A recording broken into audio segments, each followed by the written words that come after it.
Great. So we are the Child Outcomes Accountability Team, as I said, and today we're going to be talking about substance use disorder and the impact in the perinatal period and family supports available, and talk to some folks who have lived experience in recovery to hear about peer supports and experiences with substance use treatment. So now that we have critical mass, I'm going to turn it over to our co-chair of the COAT committee, Katie Leffel from the Department of Health. And we'll hear first from Katie and then Lindsay and then our panelists. So take it away, Katie. Actually, Lindsay and I are going to tag team, go back and forth with our presentation. So we'll just both jump in together.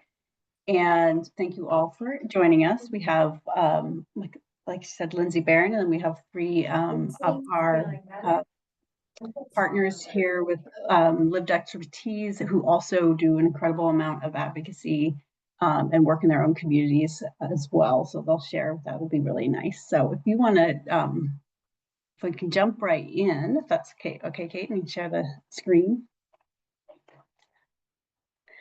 Can you see the screen? Yeah, perfect. Thank you. So this is just our title here, From Policy to People, Human-Centered Collaboration on Perinatal Substance Use in Vermont. And like I said, I have my colleague here, Lindsay Barron from the Family Services Division, to talk a little bit about that perspective as well. So I'm going to have you move the slide forward. This is just a slide I always like to put up when we talk about perinatal substance use, because I'm going to talk about our maternal mortality data, which is data from people who have passed away. And our leading cause of death in Vermont is from overdose death to people who are pregnant or the first year postpartum. So I like to say to everyone, we all have experience with substance use in some way or another, and also just really acknowledge the people who have given their lives and or not given their lives, but have whose deaths have let us have some insight into how to prevent future deaths. So I really just like to remember that as sort of the underpinning of a lot of our data. All right, next slide, please.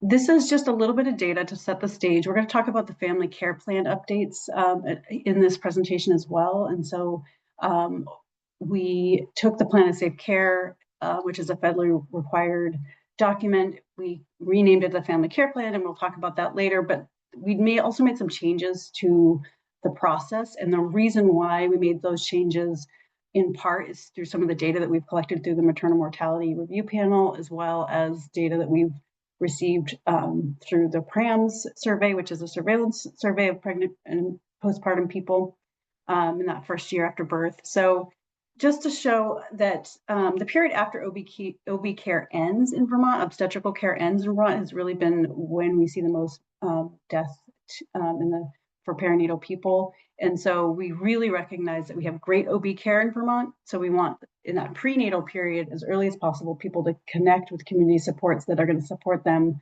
after they exit obstetrical care. So we really want to be integrating community supports that are long-term in that space, so that when they leave OB care, they're not just kind of off on their own, that they get a lot of good support. And then we also, like I said, overdose deaths are the leading cause of death for our maternal mortality in Vermont. And also we've understand that in Vermont, the odds of dying of an overdose death are higher for those who have been pregnant versus females of reproductive age who have not been pregnant. So we are seeing a disproportionate impact in that group as well. And then the bars here run substance use during pregnancy. This is from the PRAMS, the Pregnancy Surveillance Survey that we administer across Vermont. And the reason why I put this one up here is that we talk a lot about illicit substances because they are the driving cause of death, which is really important to note. But we also know that other substances are more widely used and are also very impactful for families. So alcohol and cannabis being the most widely used substances during pregnancy in Vermont. Next slide, please. Okay, this is Lindsay. Good morning, folks. Thanks, Katie. So you already mentioned the federal compliance aspect of this work. And so just to quickly note that federal law is the Child Abuse Prevention and Treatment Act.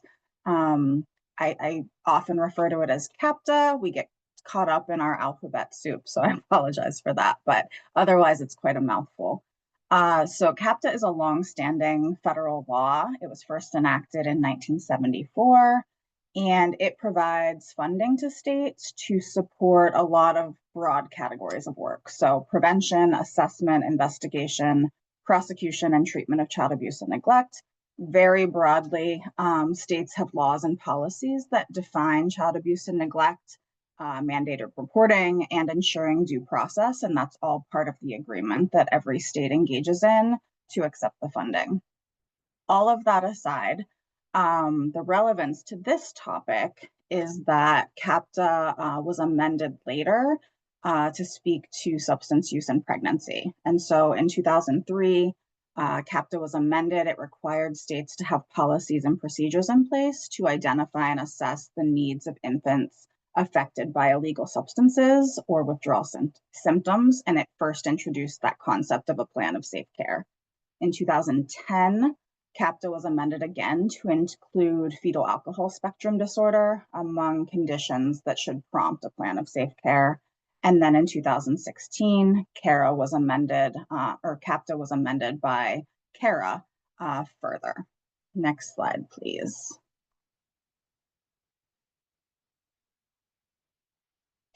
So in the 2016 amendment, plans of safe care are required for infants affected by substance use disorder, but it was clarified that it's not just illegal drugs. So there's 4 primary areas that states have to ensure we're taking action. And when I say states, I don't mean only the child welfare system. This is really encouraging states to have a multidisciplinary and collaborative approach. And so first and foremost, we have to identify the affected infants. There are requirements for healthcare professionals to notify Child Protective Services, and that word notify is important because that doesn't always mean report, to develop a plan of safe care, and then to report aggregate data to the Children's Bureau. So that happens on the family services side of the equation. And as I said, these are important components tying back to compliance and federal funding.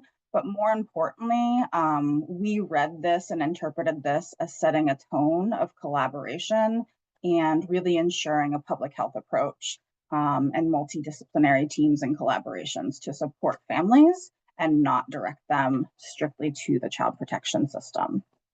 Next slide, please. So in 2021, CAPTA was reauthorized again, and it shifted some of the language from plan of safe care to family care plan. And we interpreted that shift to signal a change in tone towards support and hopefully away from stigma. It explicitly included alcohol use disorder as a covered substance exposure in the law.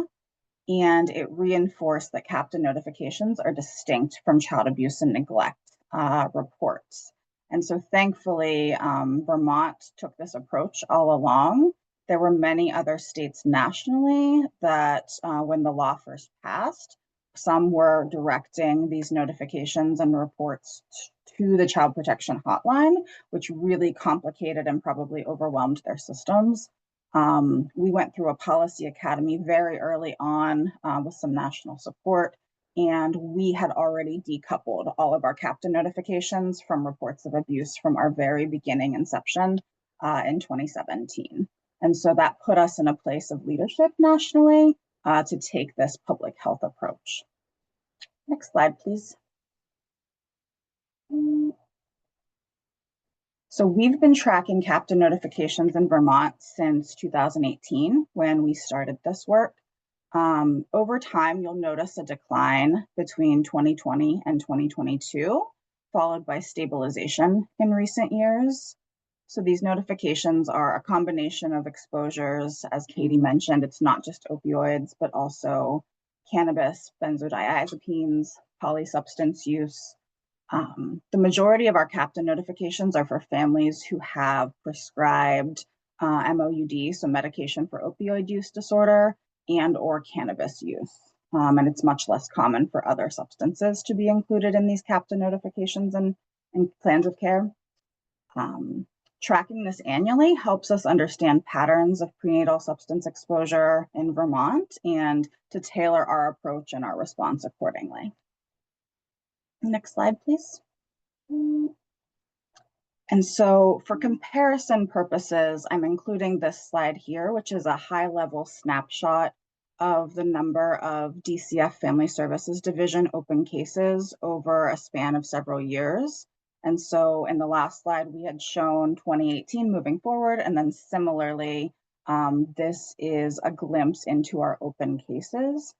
And this includes children in custody. This includes conditional custody orders where there's court oversight, but children may remain in home with their parent or with a relative. And then it also includes at the very top, voluntary family support cases where we have an open case, we're providing referrals and support and case planning, but the children remain in the home with their parents. And so as you can see, it's really critical to note the dramatic reduction in our open cases of all case types over the last 8 years, over the last decade. It's one of the most notable shifts in the division's history. And it reflects an intentional shift in practice, fidelity to our structured decision-making tools, creativity around safety planning and working with families to keep folks together, as well as our prevention efforts. And so as of today, there's about 870 children in custody. Next slide, please. And this next slide, so despite our overall declining custody population that I showed on the last slide, substance use remains as a contributing factor, not necessarily the only factor when a custody episode does occur, especially for our youngest children. And so I have to give a gigantic caveat to this data. As many of you know and are aware, our database is incredibly antiquated, and we don't have a perfect solution of checking a box and being able to track this data. So each November, we ask our district office teams to review our list of open cases for children 0 to 5 and identify whether substance use played a role in custody. So it's not a perfect science, but this gives us a consistent snapshot in time year after year. And so as you can see, last year in 2024, more than 70% of 0 to 5-year-olds in custody had substance use named as a factor in how we became involved. Next slide, please. So Vermont just went through a 24-month phase of receiving in-depth technical assistance from the National Center on Substance Abuse and Child Welfare. I had mentioned previously that we had received technical assistance when we first set up our CAPTA notification process and delineated that between reports to our child protection hotline. And so whenever we saw there was another policy opportunity that came available, we knew that it was a good time to be open to reflecting on our practice. It had been in place for a while, and we were beginning to get curious about other state approaches, advancements to family care plans, and just, receiving that support and assistance of what other states had going on. And so our partnership structure really emphasized collaboration across our state agencies, recovery supports, people with lived experience, and our clinical partners. We organized ourselves into several work groups, each focused on a critical area or specialty. So there was one group for community response team best practices, or charm-like teams, which you might know them as, revisiting our family care plans, which Katie will talk about in a moment. And we also had a data work group looking at data across all of our different systems, and a family services policy work group specific to substance use. So our goals were incredibly ambitious. We wanted to build more family-centered systems, strengthen our cross-sector partnerships, improve data and infrastructure, and reduce stigma and bias in decision making. And so much of our work, we tried to apply implementation science to it, starting with where we were, what the current state of the state was, and what's happening on the ground, mapping out what's happening.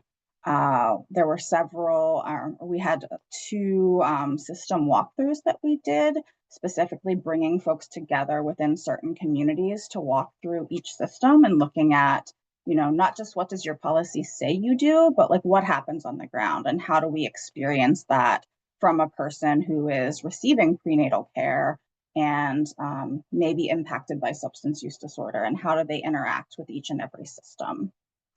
And I'm trying to be brief because we want to leave lots of time for our speakers. So next slide, please, and I will hand it back to Katie. Thank you. So like Lindsay said, there were some different work groups within the IDTA, the In-Depth Technical Assistance Project. And the one that we're going to talk the most about today is this family care plan updates. So it was originally called the Plan of Safe Care. Like I said, we changed the name to the Family Care Plan, a little friendlier, like less. It's not really that we don't think people are safe. We wanted to really make sure, and that it's really about care planning for a family. And then we wanted to move it into the prenatal period so that we could have more time to work with families on the care coordination for the postpartum period. We have some changes to how it's completed.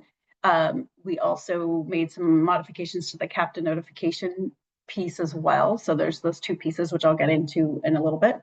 And we really wanted to have this something that the family took more ownership of. The pregnant person was able to have a lot more ownership over this document, as opposed to it being completed by care providers and not really owned by the person.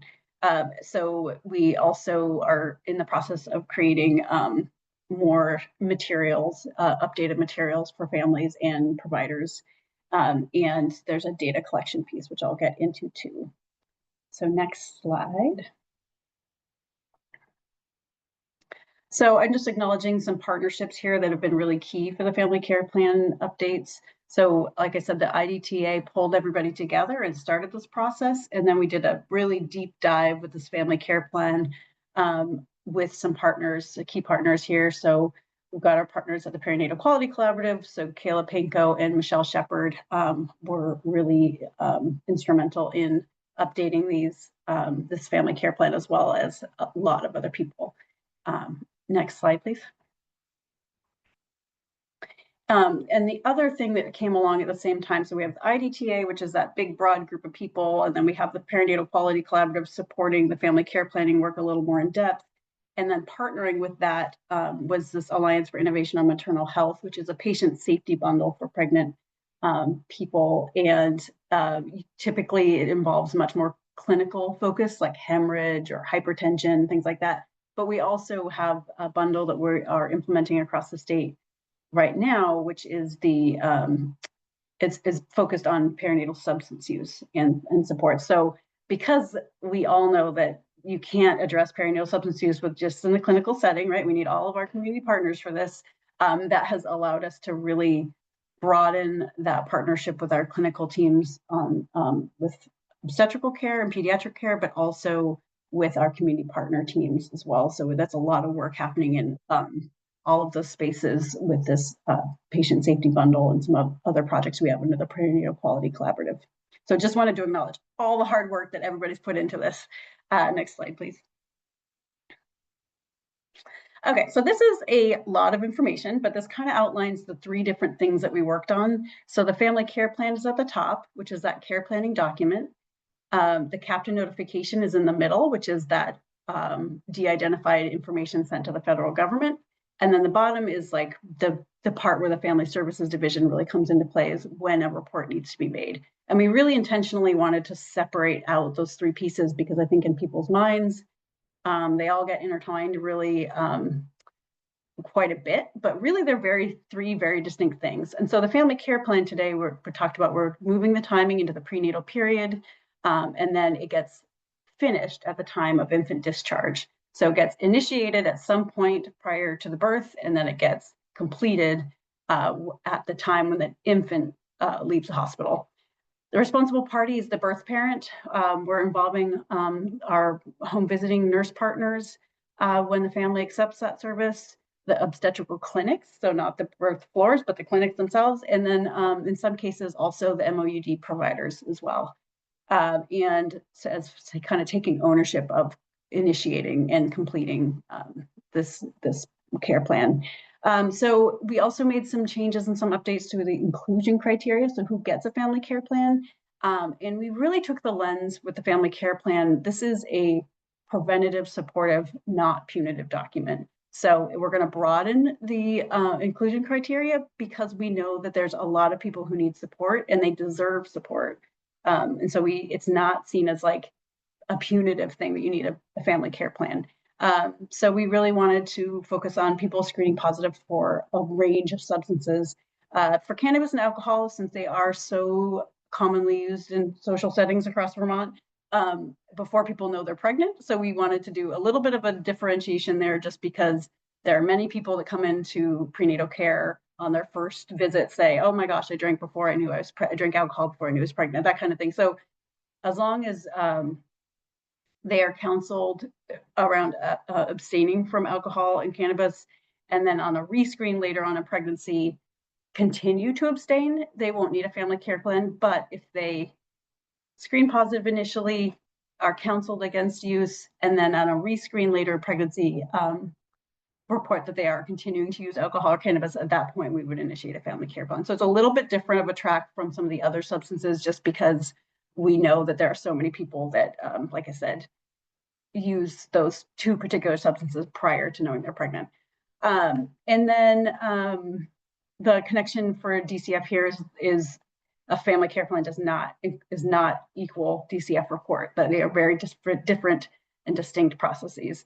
And DCF can be eligible to receive the family care planning document if the family decides they would like to share it. If they're involved with Family Services Division and they would like them to receive it, they can identify that, but they don't automatically receive this at all. Captain notification is a de-identified data that is sent to the Family Services Division at the time of infant discharge from the hospital, and it really serves the purpose of reporting to the federal government and then being able to sort of gauge how much funding we receive from the federal government based on those numbers. So it's a very sort of technical process that happens within the hospital exclusively, does not have anything to do with the care planning piece. And then again, it's not a DCF report and it's de-identified. And then we have the reporting to DCF, and that's in the realm of when there is a worry about child safety concerns, and or 30 days prior to the due date there, any mandated reporter is required to report. We all know this. And there's some indications there of why you might report, but we really wanted to, like I said, separate that out from the other two processes. All right, next slide, please.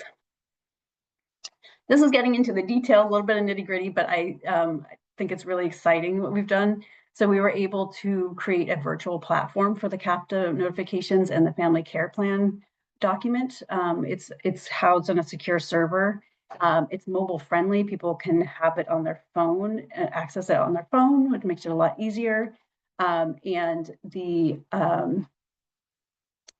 the steps are, we limited steps, so they won't be, it's not an onerous process to fill out with the family.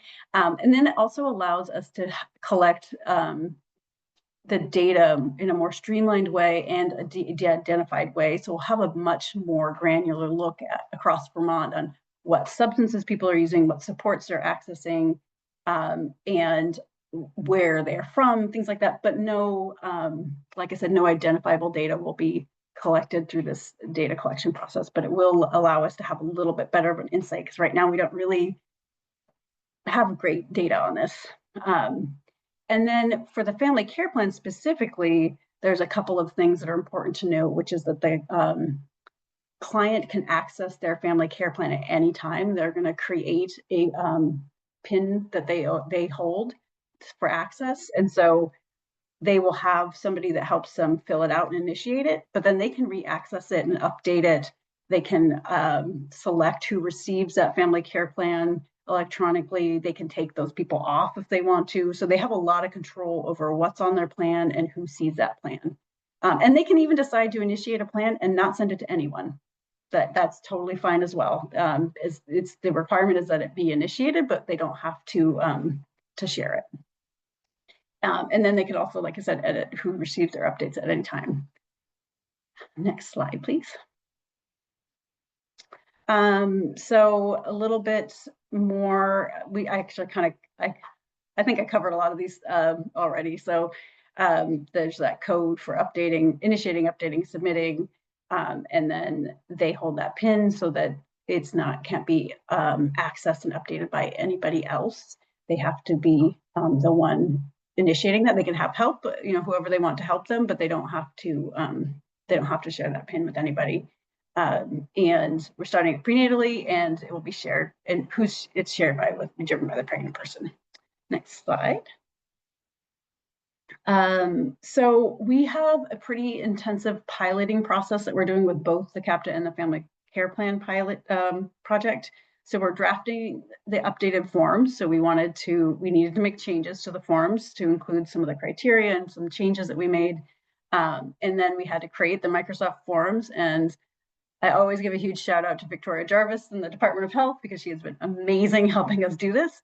And then we are sharing it with partners for initial feedback. So patient and family advisors, end users as well in the hospital settings and the OB settings and the home health settings, like all of the people who might see this, we're doing, depending on what the form is, we're doing a review with them as well and getting feedback. And then we're identifying some pilot sites to try it out, work out the kinks before we go statewide with it. So right now we're in the CAPTA piece of this. We are piloting it in 2 sites in Burlington and at UVMMC and in Rutland to understand how it goes to do the CAPTA reporting on this virtual platform. And then we will roll it out to other hospitals. And then we'll do the same process with the family care plan, which will be a lot more intensive because there's a lot more partners, but we're going to follow the same approach. And then like I said, we're providing educational materials for patients and families and healthcare professionals, doing a lot of education on these changes. And I expect there'll be a lot of follow-up over time needed. Next slide, please.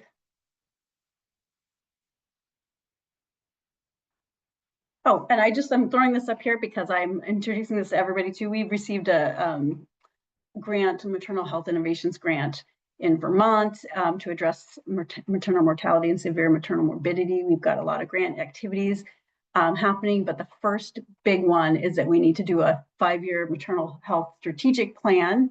And can you go to the next slide, please?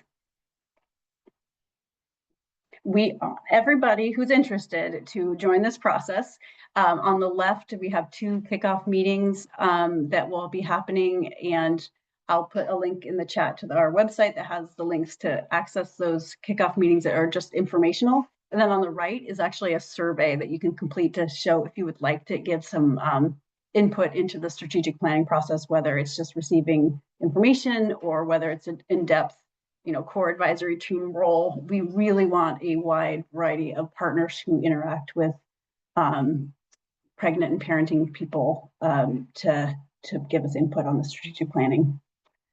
And that ends our portion of this.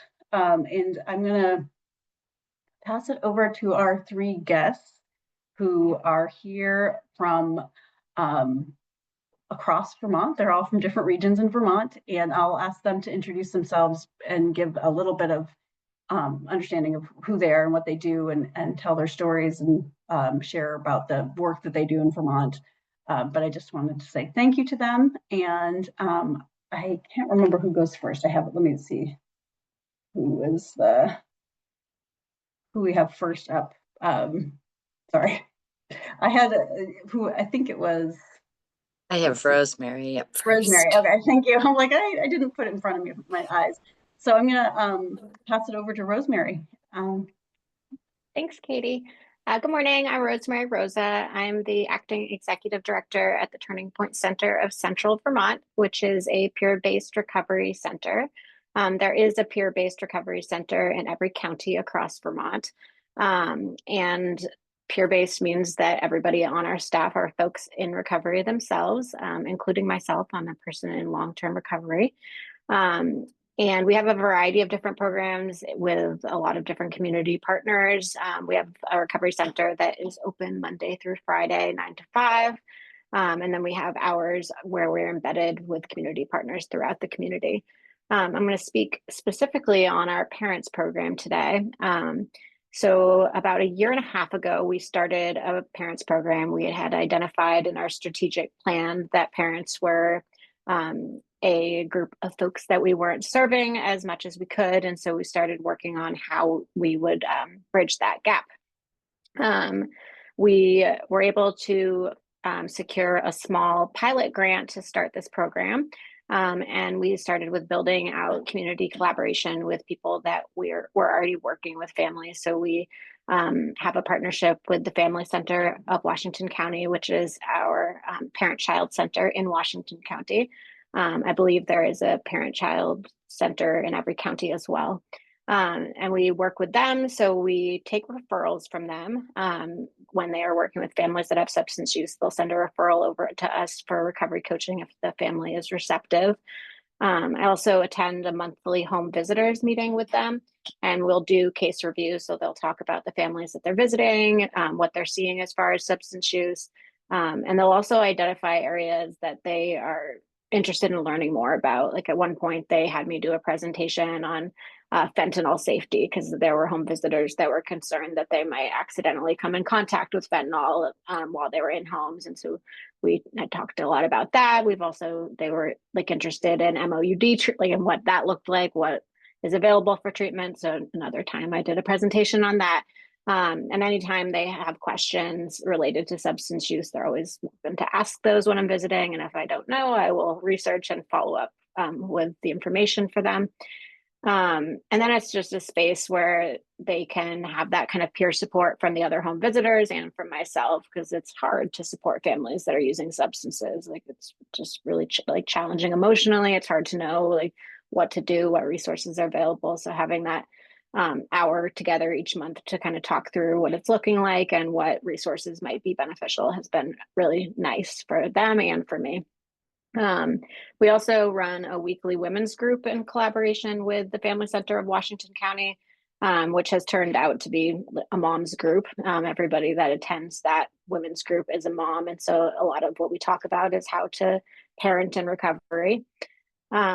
We built out collaboration with Prevent Child Abuse Vermont, and we offer their Nurturing Families curriculum, which is I believe it's 16 weeks, maybe it's 14 weeks, curriculum that we run through with folks. We tried to offer it in person. We weren't able to. They have a minimum of 5 people to start the curriculum, and we didn't get 5 people that were wanting to do it in person. So we've pivoted and are now offering it virtually.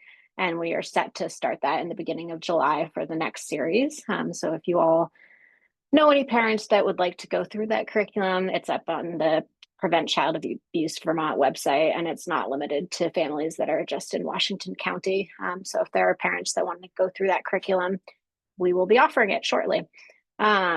We also partner with Good Beginnings of Central Vermont, which they're a very wonderful organization here in Central Vermont. They do home visiting to families that are newly postpartum, and they offer, I believe it's 14 weeks of visits, where they have a visiting angel, which is a volunteer from the community who comes in and supports the family. And it can be anything from holding the baby while the parents rest to helping with dishes or laundry or playing with an older sibling, or whatever the family kind of needs in order to adjust to having a new baby in the home.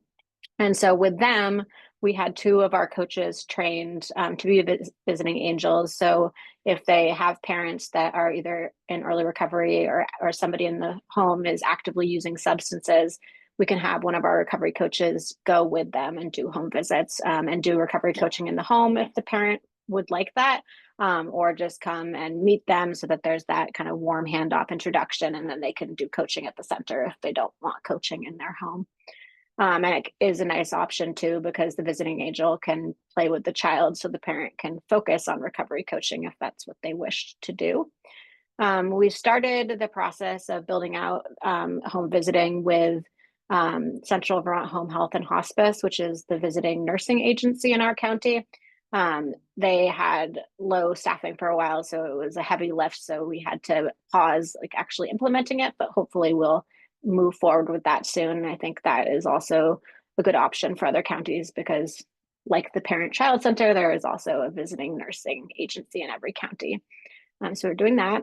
Another gap that we had identified, so part of why we were moving forward with all of these home visiting agencies is we had identified transportation as a gap for why parents were not engaging with the center. So we were trying to find ways to engage with parents where we could meet them where they were at rather than having them come to the center. And then the other gap that we had identified was childcare. And so being able to come into their home, they wouldn't need childcare because they could have their child with them. And we also moved forward with the process of getting some of our coaches, like having a coach available at the center all the time that's been like fingerprinted and background checked, so that they can watch a child while the parent engages in recovery coaching or groups at the center. With that, the parent does need to call ahead of time and schedule to have the person being unavailable with their child, because we only have capacity to do like a couple of kids at once. Like we don't have a child care facility, but we did want to kind of lower that barrier and have an option available for folks that don't have childcare and want to come and utilize the center. So we do that.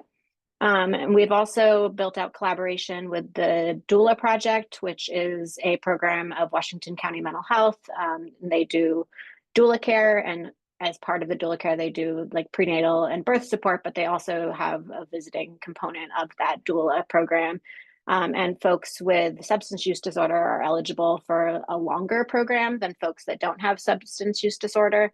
And so we are also able to go in with them and do home visits if they're supporting a family that has substance use disorder. And then the latest way that we've grown out this program, which I think will be probably the area where we'll end up seeing the biggest boost in referrals, is we have started having a recovery coach embedded 2 days a week at our local DCF office. And so the coach is on site at DCF. They are interacting on the 2 days that they're there with all of the staff that are at DCF, but also all of the parents that come through. And we also do home visiting with them. And so we will go in with the caseworker to visit families that have substance use. And the like preliminary visit is just an introduction, talking about what we do at the center, what we offer. But if the parent wants to have us continue to visit, we can do recovery coaching in the home with the caseworker there as well. And all of our services are voluntary, like even though we have collaboration with DCF or we have collaboration with probation and parole or the police department or these agencies where people are mandated to do things. In these programs, they're not mandated to engage with us, and we don't have any duty to report out to any of these agencies. And we are mandated reporters, so if something crosses the threshold into being like a mandated reportable event, we do need to report that. But if somebody says like, oh, I drank last night, like I'm not going to go tell the DCF worker or tell their probation officer. And so what they share with us is kept confidential, except for if it's something that needs to be a mandated report. And we make that very clear in all of the coaching relationships that what they share with us stays between us, and we're not going to be sharing with the agency that made the referral. Unless they want us to. Like there are times where they would like us to be part of their care team with DCF, and we'll come and we'll share like the updates on they came to this coaching appointment and this is what they said, or they agreed to get on this med with their primary care doctor. But we make sure that the participant lets us know what their expectations are and what they would like shared, so that we're all on the same page. But we never share anything without their permission and without having signed consent for release of information forms in place. So that's kind of where we're at with our parents program. We've seen some really like devastating things, but we've also seen some really great successes. Like we've had a few parents that have really made the most of the programming we offer and have been able to regain custody and have their DCF case close, or like have been able to just kind of move forward and feel a lot more solid in their parenting. Like maybe they didn't have DCF involvement to begin with. We've seen things that are like devastating as well. But being able to be a part of people's success is just so meaningful. And as people that are in recovery ourselves, like it just really kind of, I think, nourishes our own recovery and helps keep our motivation for our own recovery alive and strong. So yeah, that's our parents program, and I appreciate the opportunity to come and share with you all about it. Thank you so much, Rosemary. It's such amazing, just such a depth and spread of the work that you're doing. And I believe the Ariel is up next. Ariel, you want to introduce yourself and tell us about your work? So my name is Ariel Bolak, and I do the same job that Rosemary does. I'm the executive director, but I'm the executive director of the Kingdom Recovery Center in St. Johnsbury, Vermont. And so we have a very similar parents in recovery program.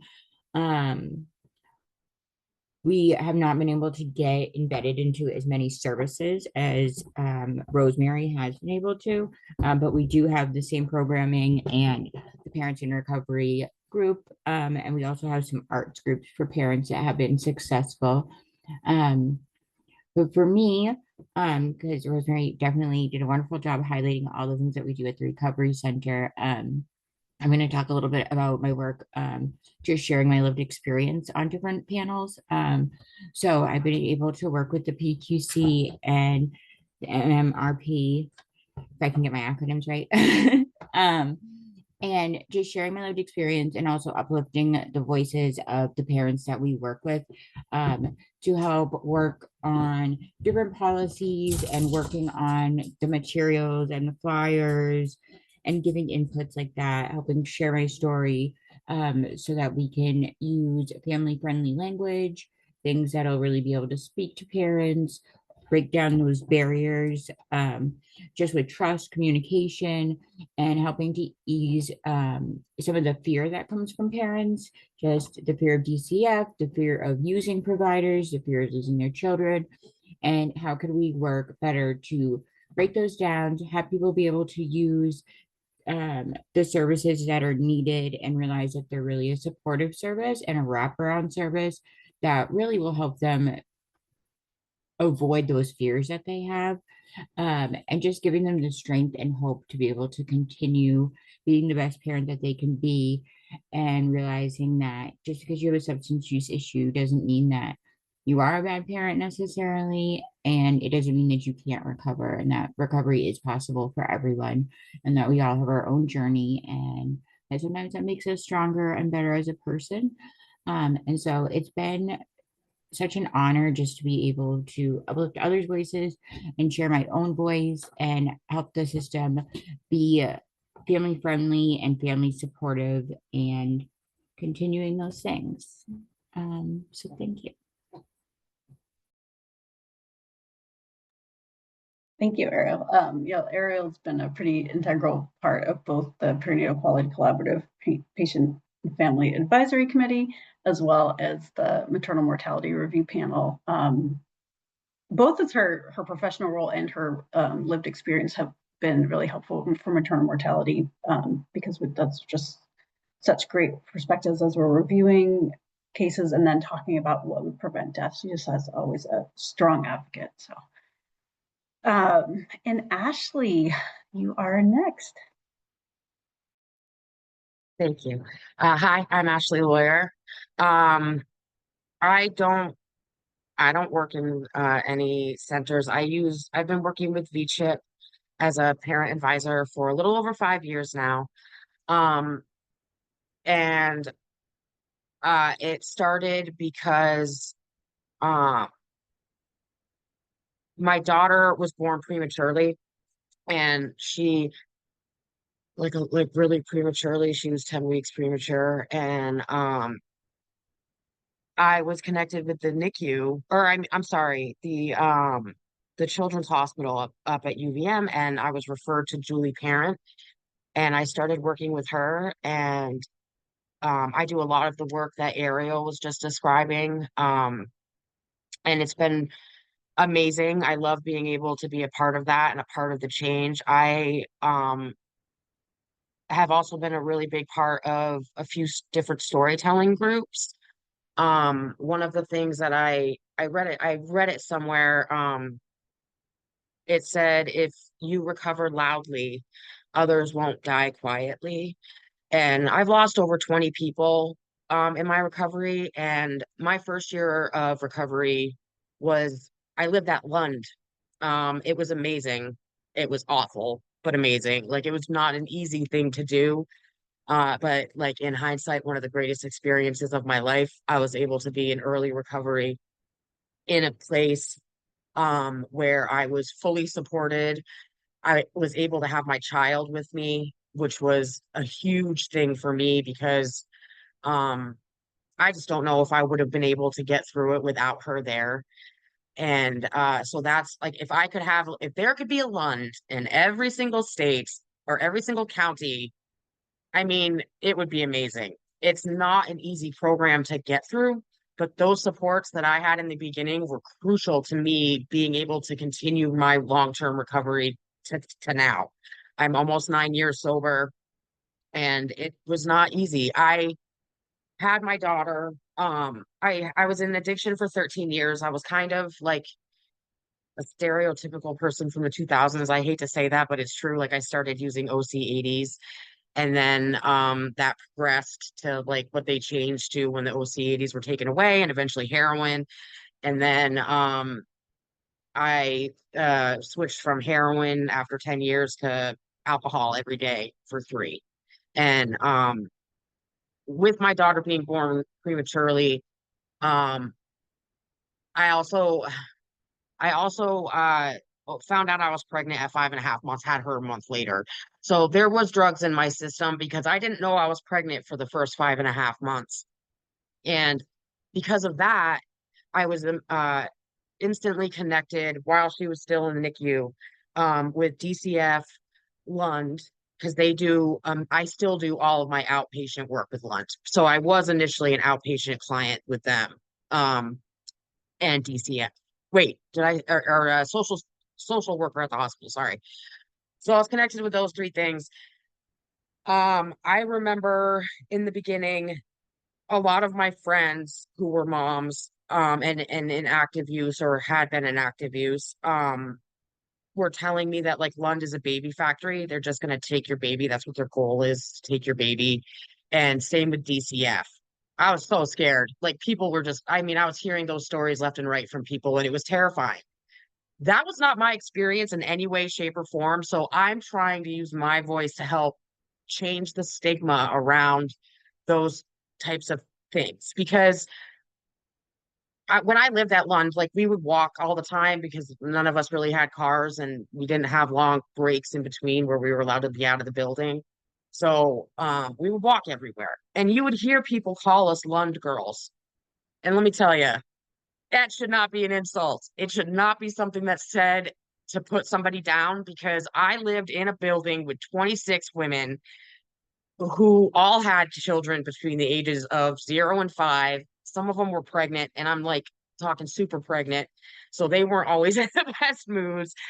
Um, and the majority of the kids that were there were babies. Like, it's like it was 0 to 5. 5 is the oldest they'll do, but it was mostly babies. And it's a lot to take in. And you're in these groups that you're talking about trauma, mental health disorders, stuff that you've never talked about, especially in a group setting.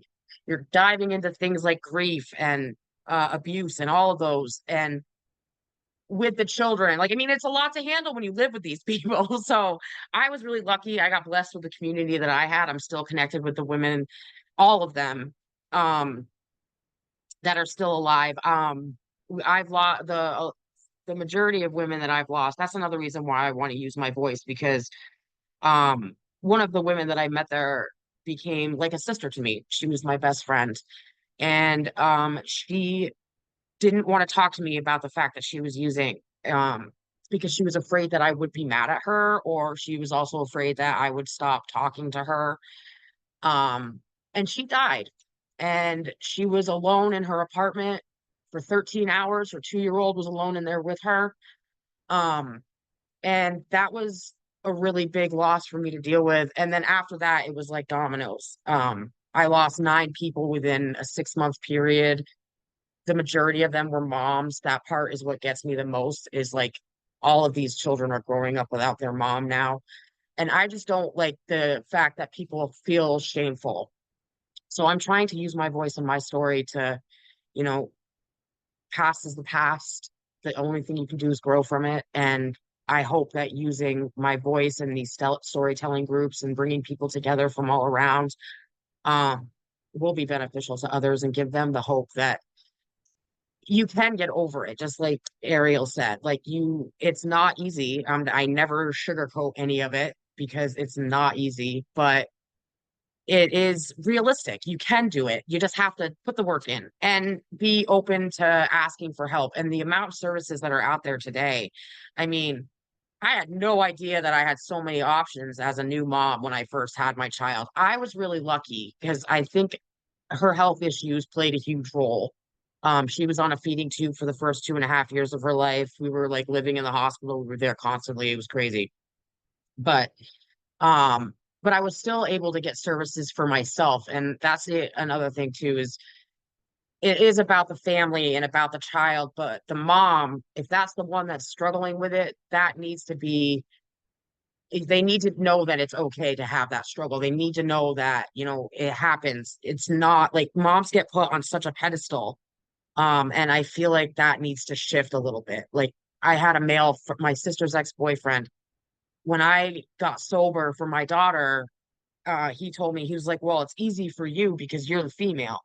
And I'm like, no, dude, it's not easy for me. Like I watched multiple women just give their children to DCF and leave Lund because they couldn't stop using or they couldn't get away from their baby daddy. And I'm like, you want to sit there and say that it's easy for me? Like I'm still a human being. Just because I am a female and had the baby does not mean that I'm somehow magic and have 8 extra arms and can just take on the world. That's like I feel like that needs to shift. So thank you for letting me share. I talked for a really long time and I appreciate all of you guys for listening. Thank you.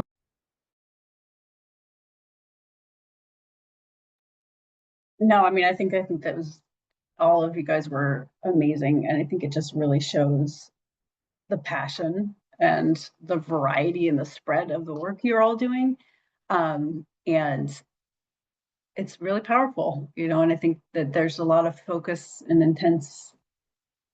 intentional focus from our state partners too, to support this work and to understand how to best to integrate the work that you guys are doing. And the feedback when we're doing our planning around interventions and support, which projects we're going to support with our financing and things like that, the feedback from these 3 women in particular has been instrumental in kind of identifying where there's gaps from the perspective of the people that are receiving supports, which is what we really, we hear a lot from our service providers from across the state, but it's much harder to get that input from people who have, like Ashley was sharing, with friends and family that are impacted so deeply. So we always just want to say thank you. And I think our next, Kate, I don't know if you want me to keep going or if you want to take back over or what you want, but. Yeah, you're welcome to keep going. I think for the rest of the time, we have about a half an hour to take questions or comments from folks who are here and want to ask any questions to either you or Lindsay or any of our speakers. I'm going to stop the recording so that we can ask questions and answer more candidly.